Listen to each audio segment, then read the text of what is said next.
Hi, today on Bearded Builder, we're going to talk about installing a window. Let's get started.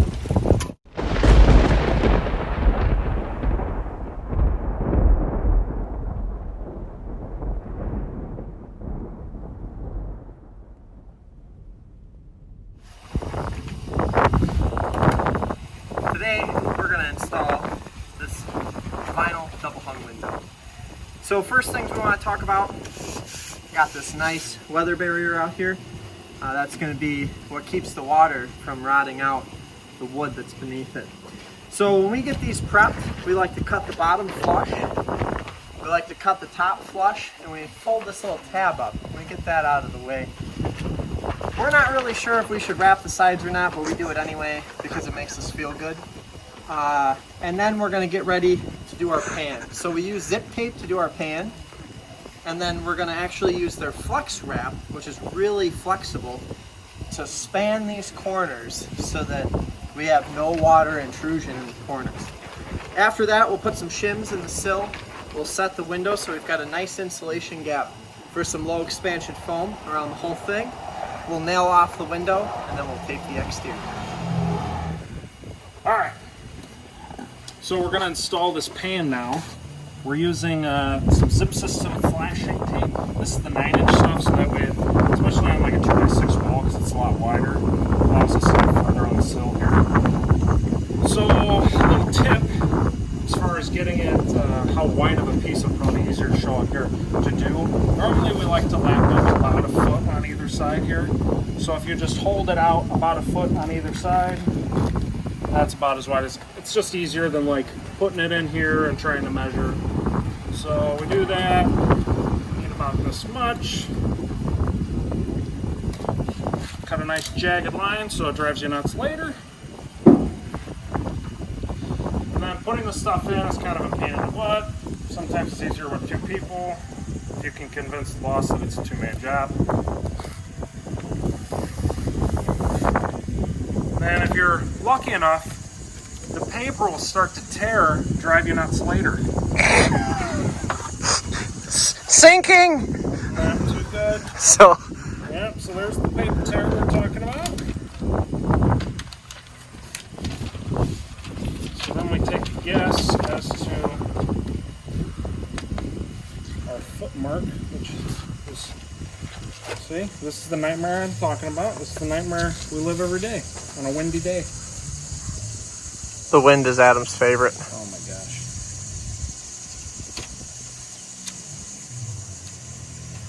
Certainly more than a foot. Sometimes you can get it started and then adjust it a little bit. I feel like this is where in the video you need to say 3 hours later.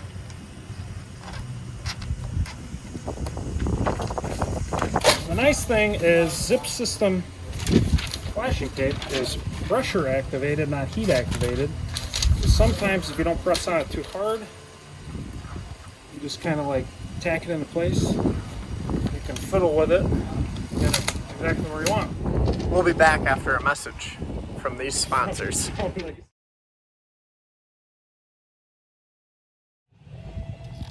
A lot of people preach about doing a continuous like sill pan, if you will, which because of the adhesive on the like this flashing tape and that flex tape that we'll show you in a minute, we've had no issues and we've had no concerns as far as this not being technically a continuous pan by making this incision here, because this stuff doesn't flex.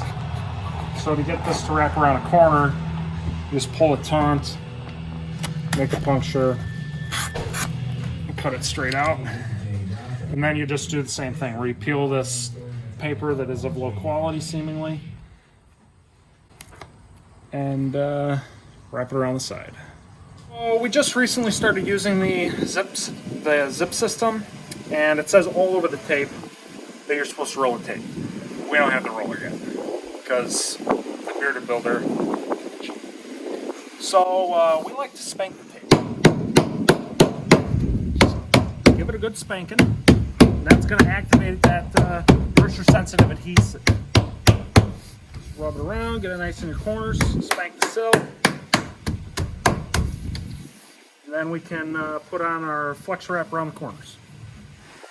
So next up, we're going to use the zip system stretch tape. And this is what's going to allow us to get a nice seal around these corners here. This stuff is stretchy. So I like, we've got a couple rolls of this running around. It's super expensive. It's like $300 a roll, I feel like. And this one has a nice little release, so we can get rid of half the paper, throw that somewhere. And I like to kind of fold it in half to get myself close. Now remember, it's pressure activated, so we have one shot at moving it. I'll push it into this corner really nice. Get it going up the side like that. And get rid of the paper on the back, maybe. This is my favorite part. Now I can really just stretch that tape.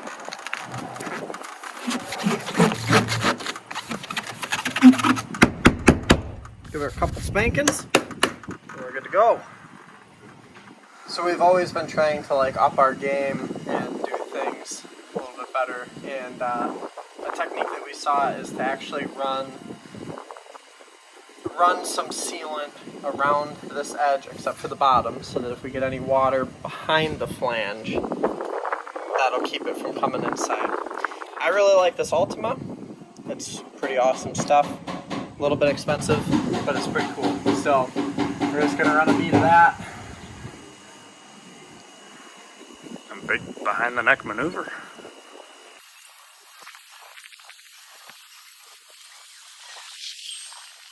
Oh, why'd you stop there? So if we get anything, we're thinking like a raindrop here. We want to be able to have that shed off of our pan.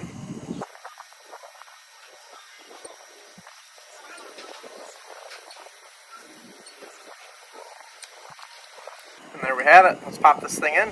How's the weather?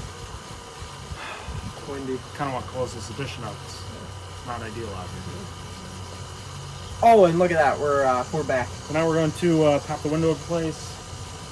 Like Jack said earlier, we'll get some shims under here. It's a little easier to get the shims in after the window's in, so we're not going to mess around with it. If we're lucky enough, hopefully we'll get some Ultima on our hands and it'll turn into a big disaster. Close this guy up.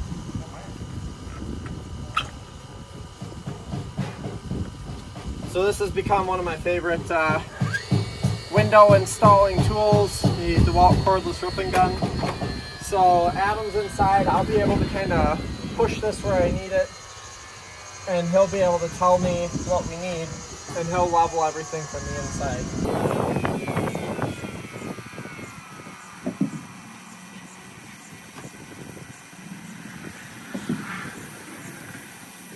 When we do our rough framing, we try and keep things as level and plumb as possible, and it makes popping these windows in much, much easier.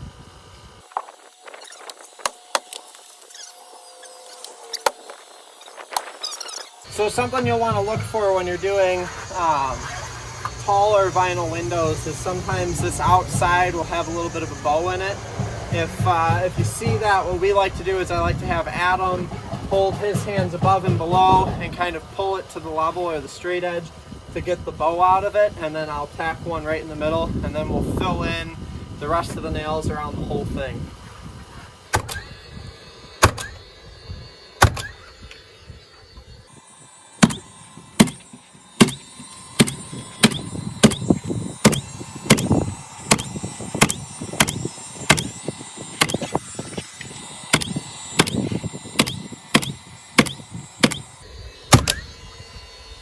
And there we have it. Hey, Jack, I had a question. Why didn't we leave that inward? The flap? tie par up top. Yeah, why'd you leave that flap Well, you up? see, coming back to one of my favorite sayings, thinking like a raindrop, what we're going to end up doing with this guy is we're actually going to put it here and we're going to tape these seams up. If any water gets onto this membrane, it'll run down and onto the window, and it won't get behind the window. But if it does, we've got an extra layer of protection with that Ultima behind it. Got a 3 3/4 inch version of the same 9-inch stuff we used. 3.75. Yeah. And we have 2 rolls that are conveniently stuck together. So first, all we have to do is get it unstuck. Maybe. Oh, maybe you just gotta work it a little bit. Oh my gosh. Don't worry, guys. This stuff isn't sticky. I don't think I can get it. I don't know how to get it though. Oh, maybe we need like the Sawzall. Hold on, I'm gonna get the Sawzall. So Sawzall blade selection is really important. There's a Sawzall blade for everything. So you're gonna want to grab your zip tape Sawzall blade, and we really need 2 guys for this, but maybe it'll.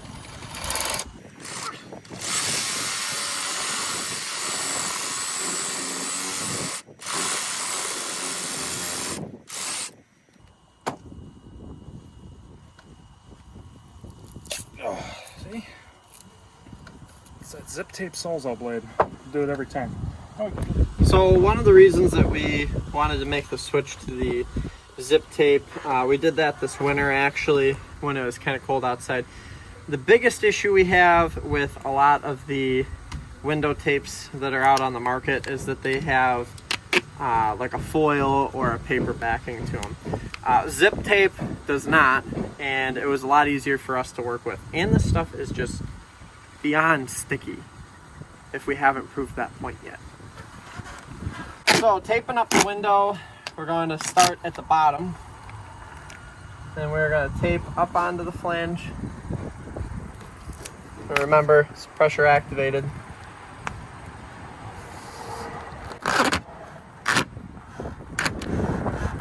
We're going to overlap a little bit in either direction.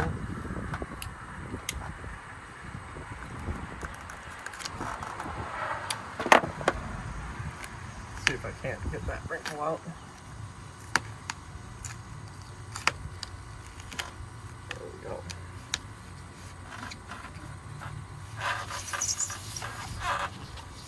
Now, with everything in construction, as far as lapping stuff goes, you always want to start from the bottom and work your way up. That way, all of your watershed will go onto the piece below it. So, next we'll take it. Make sure, too, you put the writing the right direction. Now this one gets to be a little different up here, so what we're going to do is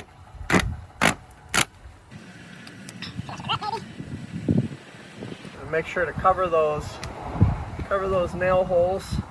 Sure, the window's going to play in my favor.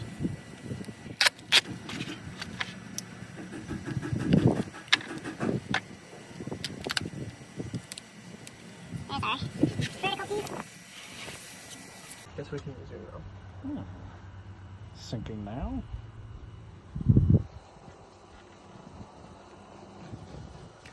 So once we have both sides complete, we're going to tape the flange up onto the substrate, and then we're going to put 2 little pieces here and here to seal up this seam. Make sure that the writing is the correct direction.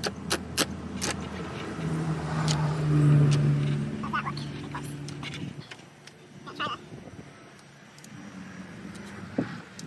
get the roll out of my way.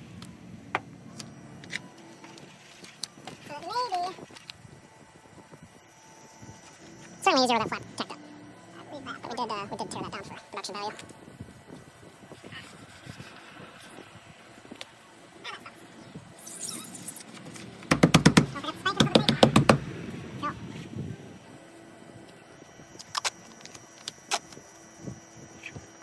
Jack, I got another question.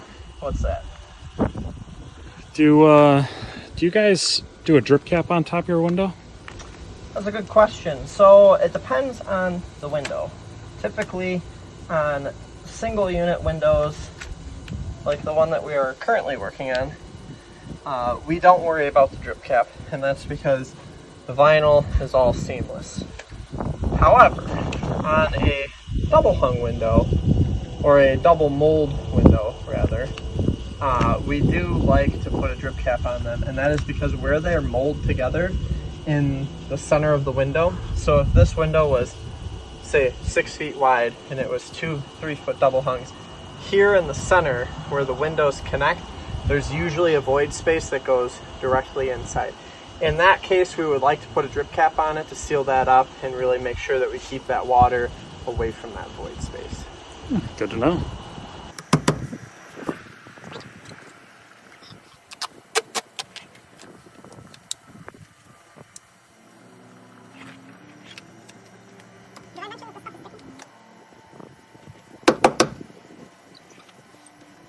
And there we have it. So that's going to wrap up the tape and how we do this. This guy will just stay where it's at. These windows are going to get an aluminum wrap to match the rest of the house. It'll look prettier though. So we'll be discussing that when we get into the exterior finishes. But for now, this thing is sealed up and will shed water. So we're good to go. We're going to go pop in our other windows and get this thing sealed up. We'll see you in the next episode where we will talk about installing an exterior door.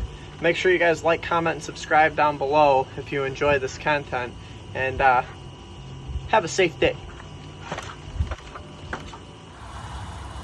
You know, Adam, I just got to thinking. We were so excited to make this video that I made one mistake. Yeah, you know what? It was our mistake because I didn't say anything. So that'll happen. So when we were talking about water, one thing you don't want to do is you definitely don't want to trap any water anywhere. And unfortunately, when I got excited about this really sticky zip tape, I made the mistake of taping the bottom of the window. And just like what we do up top, where we want the membrane to be on top of our tape so that we shed the water, if any water were to have got into this window, this piece of zip tape that I put on would seal that water in and start rotting out the sill. I'm going to make an attempt to perform surgery, and we're going to cut along the bottom of the flange to give that flange an opening where the water could seep out without cutting into the window pan, which is arguably the most important part of these windows. When we do our remodeling, a lot of times we see a lot of rot in the sill, and that's because these pans weren't popular until just a few years ago. So we're going to go ahead and perform surgery on this and try and get that opened up. If I cut into the pan, we'll probably have to cut the tie back, remove the window, and reinstall it. But post your mistakes. This was a simple one. Hopefully you guys will learn from me and not do this. My apologies.